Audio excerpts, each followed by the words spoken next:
고팡스 시간입니다. 인생은 두 발로 걸을 수 있기 때문에 다른 동물과 다른 것에서보다도 최고의 구별된 사람이다. 그러나 그것만이 아닙니다. 인간은 다른 동물과 구별될 수 있는 가장 중요한 것 중에 하나가 과거를 돌아볼 줄 알기 때문입니다. 그래서 만물의 영장이라 하는 사실입니다. 그냥 두 발로 걸었기 때문에 아니고 뒤를 되돌아볼 수 있기 때문입니다. 가령 저 정글에 있는 원숭이들 반성을 하겠습니까? 집에서 키우는 똑똑한 개가 지난 일을 되돌아보고 후회하는 게 있겠습니까? 오직 인간만이 과거를 되돌아보고 후회도 할 줄 알고 새로운 결단을 할 수 있는 것이 인간의 가장 만물의 영장인 이유입니다. 이런 높은 이성을 가진 사람들 가운데 과거라는 법정에서 반성하며 새로운 결단이라는 과정이 없이 사는 무작정으로 달려가는 사람들도 있습니다. 이런 사람들은 어쩜 인간을 포기한지도 모릅니다. 더구나 한 해를 마무리 지으면서 또 새로운 한 해를 맞이하면서도 뒤돌아보는 것도 앞으로의 계획도 없다면 그건 잘못된 인생길이죠. 가령 연을 나는 사람들, 공중의 연이 지금 날고 있느냐 아니냐 하는 것은 끈을 당겨보는 겁니다. 연의 줄이 팽팽하면 떠 있는 겁니다. 이 줄이 느슨했다면 떨어져 있는 겁니다. 때때로 인간은 반성을 할 때 주인이 되시는 하나님과의 관계의 연줄이 확인하는 것입니다. 내 연줄이 팽팽하면 영적 관계가 지속되는 것이고 내 연줄이 느슨하게 되면 하나님의 관계가 소원해졌음을 알고 이것을 반성하면서 어떻게 할 것인가 이런 거죠. 근데 항상 판사가 마지막 판결할 때 무섭게 선고할 때는 꼭 따르는 말이 있습니다. 그리고 피고는 한 번도 자신의 행위에 대해서 반성할 줄 모른다. 그래서 더 높은 선고를 하는 것이다. 이런 말이죠. 학교를 방학할 때면 일반적으로 우동상 혹은 개근상을 받게 됩니다. 이를 통해 학생들에게 반성을 할 줄 아는, 받지 못한 사람은 다음엔 받아야 되겠다는 그런 마음에 참 시작을 알리게 하고, 받은 사람은 감사하면서 다음에 또 받아야 되겠다 다짐하는 것도 아니겠습니까? 집사람이 초등학교 5학년 때 받은 개근상 때문에 혼난 일을 자주 이야기합니다. 개근상을 받았다는 것, 그만큼 1년 동안 건강했다는 것 아니겠습니까? 큰 상입니다. 그런데 너무 억울하단 말이죠. 개근상을 받아가지고 집으로 와서 내 상 탔다 하고 자랑했을 거 아니겠어요? 엄마 아빠들이야 뭐 잘했다 할 수 있겠지만 큰오빠가 이 상장을 받아보더니 몽둥이를 들고 이놈의 가시나 맨날 학교에 갔으면서도 우동상 하나 못 타? 아파서 결석을 해서 학교에 못 가서 그래서 우동상을 못했다면 모를까? 매일 갔으면서 우동상 하나 못 탔다면서 몽둥이 탐지를 했다는 이야기를 합니다. 저는 지난 2006년입니다. 한 해는 내가 섬기는 시카고 가나안 땅에 어려움을 많이 있었습니다. 기록을 보면은 이 한 해 나는 교회 출석을 한 번도 빠지지 않냐고 갔던 기록이 있습니다. 매일 새벽 예배, 7일간의 새벽 예배입니다. 금요 기도회, 그리고 주일 예배는 물론이죠. 한 번도 그 1년 동안 휴가도 가지 않냐고,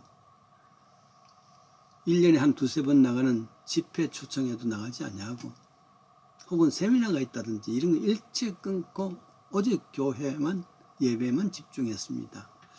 어떻게 누추한 인간이 거룩한 하나님을 만날 수 있을까?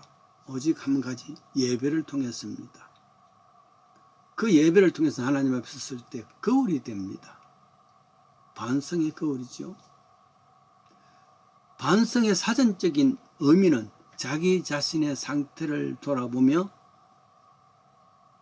자기가 저지른 잘못이나 부족에 대해서 한번 돌아보는 것. 그래서 이때 잘못하는 데에서는 부끄러워할 줄 알고 이러한 일이 없도록 새롭게 마음 다짐하는 것. 이것이 반성입니다. 혹시 내 삶 속에서 독선과 아집은 없었는가? 집착과 욕망은 없었던가? 여기에 대한 반성이죠. 다시 되돌아보는 겁니다. 장로교의 창시자 요한 칼빈이라는 사람이 있습니다. 불멸해져서 기독교 강요라는 책은 그의 25살 때 젊을 때 쳤습니다. 그 첫 장의 첫 절에 어떤 말이 있냐면 참되며 본질적인 지혜는 두 부분, 즉 하나님에 대한 지식과 인간에 대한 지식이 같이 있어야 되는 것이다 했습니다. 이 양면성을 이야기합니다. 하나님에 대한 지식이 없으면 참된 인간에 대한 지식이 있을 수가 없습니다. 다르면 인간에 대한 지식이 없으면 하나님에 대한 지식을 가질 수가 없습니다. 그러니까 이 두 가지를 동시에 반성하면서 확인하는 것입니다.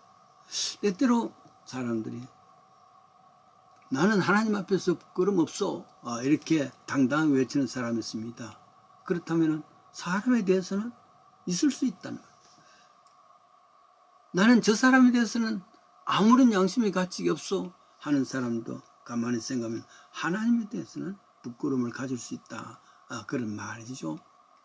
거울을 통해서 양면성을 다 볼 수 있을 때에 그때 자아는 분명한 반성이 되는 겁니다. 모세라면 구약에 나는 위대한 하나님 종 아니겠습니까? 이스라엘 민족에게는 위대한 리더였습니다. 그의 파란만장한 삶은 출애굽기를 통해서 잘 전해집니다. 그의 파란만장했던 일생을 그는 두 아들의 이름을 통해서 고백합니다. 출애굽기 18장에 보면 두 아들의 이름이 나옵니다. 하나는 게르솜 장자입니다. 둘째는 엘리에셀이라 그랬습니다. 그리고 그 이름에 해당되는 뜻을 밝힙니다. 요즘 한국 아이들 아주 예쁜 이름들이 얼마나 많지 않습니까? 그런데 우리 살 때는 대부분 다 한자, 중국의 한자로서 그 이름의 의미를 갖춥니다. 그런데 모세의 경우 장자는 게르솜 혹은 또는 그 아들의 뜻을 이야기하는데 이방에서 객이 되었다. 그 인생의 파란만장의 삶의 전반부입니다. 그랬죠. 전자는 인간 편에서 붙인 이름입니다. 차자의 경우에는 엘리에셀이라 그랬는데 내 아버지의 하나님이 나를 도우사 구원케 하셨다. 전자는 육신의 이야기고 후자는 영적인 이야기입니다. 전자는 저 광야 생활을 할 때 그때에 그 하염없었던 삶 객이 되었단 말. 인생은 나그네 길 아닙니까? 나그네 삶을 살았고 둘째 아이 이름은 엘리에셀이라 해서 하나님을 우리를 도우셨다. 백성들을 도우셨던 하나님의 이야기죠. 그렇습니다. 첫 아들 때는 초라한 나그네 인생 40년을 광야에서 목동의 생활을 살았습니다. 육신적인 삶이죠.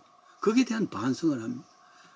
둘째 영적인 고백을 하면서 과연 하나님께서 도우셨구나 하고서 반성을 하면서 감사하는 이야기가 나오지 않습니까? 이게 복음입니다.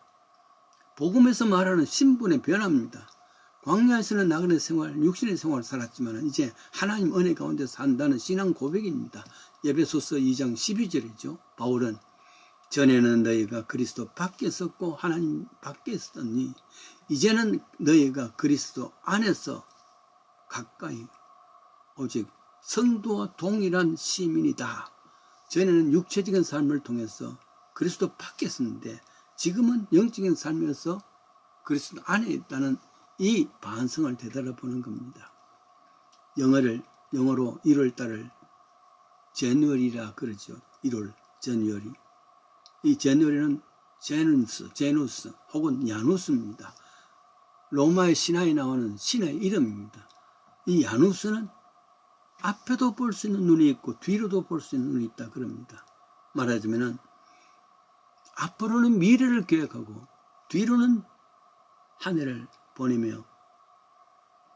보내면서 반성하는 것.